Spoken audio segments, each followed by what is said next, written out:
might have to pay a little bit more in interest, but the project should have that profit built in. So what wealthy people do is we use other people's money. Let me give you another story about me personally. So I was, running and gunning. I became a millionaire in 1999. Like, I'm a hard money lender. And I think it was around 2005 and 6.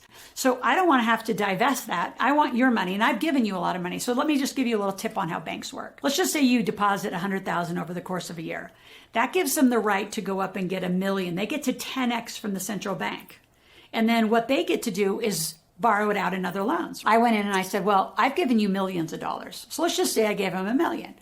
So, and I had this all tracked. So you got to go get 10 million on my million. So this time, this is about being partners. Here we are, a banker, and he kind of laughed at me. And I said, I'm serious. I said, I want your money. I want 200,000, and I want like no interest payment. I said, you've had millions that you've been able to make money because of my money in your bank. Now, I'll teach on a whole different video and a whole different education what banks do. And it is what it is. It's kind of a cool model. So why can't you become a bank? And you can. But what I did is I went in and I said, go to committee and ask what you can get. So I got a $200,000 loan for 2%. That was like almost free to get a laundromat. So I kept my money invested.